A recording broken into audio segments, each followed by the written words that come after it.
Hey guys, this is Tihan from Fiberscope.net. Today I'll be demonstrating to you the MiniFlex unit and its capability of passing the P-trap in the toilet. Let's have a look.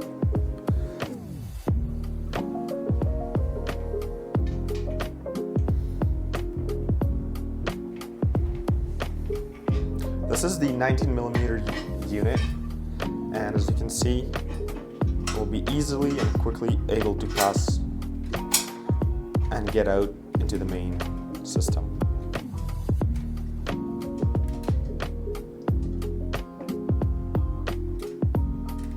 Give it a bit of an extra nudge here, and there you go. We are in the main sewer line of the building. It took us like 3 seconds.